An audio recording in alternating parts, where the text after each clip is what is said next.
Hello friends, आज मैं आपको बताऊंगी OnePlus 15 5G में आप OTG कनेक्शन को कैसे इनेबल कर सकते हैं। तो चलिए फ्रेंड्स, बिना किसी देरी के वीडियो स्टार्ट करते हैं। तो इसके लिए आपको सबसे पहले फ़ोन की सेटिंग्स में चले जाना है और उसके बाद आपको यहाँ पर असेसिबिलिटी एंड कन्वीनियंस पर क्लिक करना है और उसके बाद आपको सबसे नीचे चले जाना है। तो यहाँ पर आपको OTG कनेक्शन की ऑप्शन मिल जाएगी। तो अब आपको यहाँ से OTG कनेक्शन को इनेबल कर देना है और यहीं से आप इसे ऑफ भी कर सकते हैं।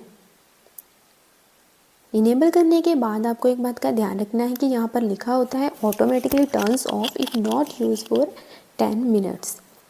अगर आपने इस ऑप्शन को ऑन कर दिया है और 10 मिनट तक कोई भी OTG डिवाइस कनेक्ट नहीं किया है तो यह ऑप्शन अपने आप ऑफ हो जाएगी।